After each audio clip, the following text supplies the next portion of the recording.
Why does one woman not seem to be enough? In what sense?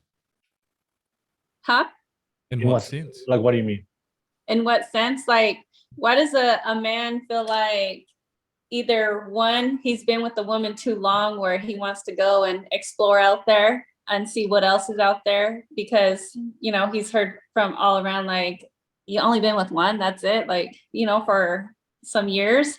Or there's just some men in general, it may not even be like, some men in general are just like, one woman is not enough for them. Like, they want to go out there and see what else, like, you know what I'm saying? It's based on many different things, based on culture. I know there's some cultures out there who are polygamous, but if you're talking about the Western culture, Western culture,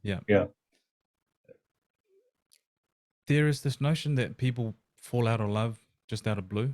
They commit into a relationship and one morning they wake up and, I want to try different things, or I want to have more than one woman.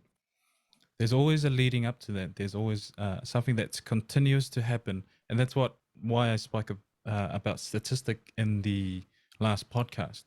Statistics is just trend. And the reason why I look at trend in statistics is it's something that I do naturally in my own daily life. So with my relationship with my wife, if I notice that there's a trend that is leading us to be apart, I explore the opposite. I've been with my wife for going on 7 years now. I don't think I'll ever have enough of her. And the way I train that is I'm as flirtatious as I was the first day I met her to now. I still slap her ass when I walk past her kitchen. You know, I still play with her. As much as she gets annoyed, I play with her physically because that's me reconnecting my sexuality to her. It could be many different things, but if there's a man that is in a relationship and he, after 10 plus years, he's finally decided to jump out and explore the world, something in that relationship has led up to that. And it's been building within that relationship. Strong men don't let other men control the way that they feel about themselves, especially when you have the notion of you've only had one woman. So what? I'm happy. Why does me having to go out to the world and have more than one woman has anything to do with my happiness? My happiness comes from seeing my woman fulfill her role in our relationship, and our children are well taken care of. My house is clean. I get home cooked food.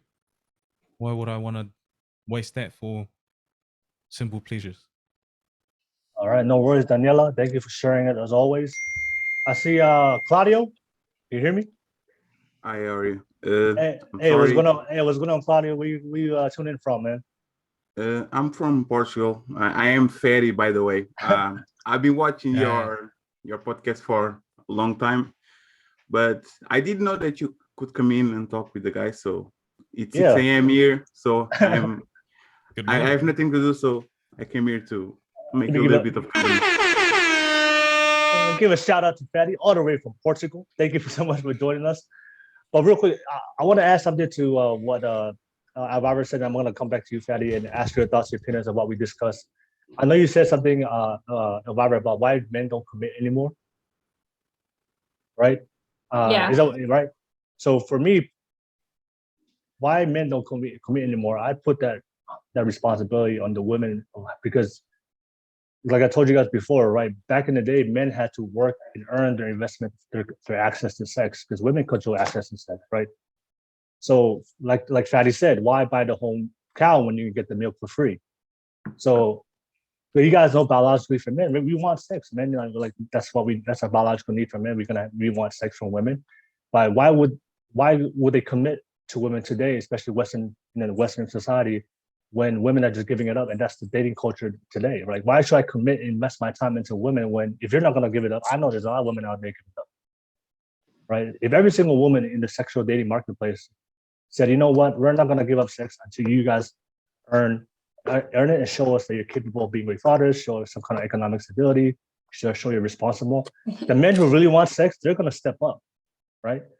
So they're gonna step up, but why would why would they commit if they can get it for free? And until women have more value for themselves, self-respect for themselves, and take more responsibility, accountability on who they decide to have sex with. But if you're just giving up for everybody out there for free, then most of the times, if you like this, anything with value is not like anything that's great in value in life. It's not given up. It's not free. There has to be some kind of effort and process to earn it. So if you're just giving it up to random dudes out there, don't be surprised if those random dudes don't want commitment.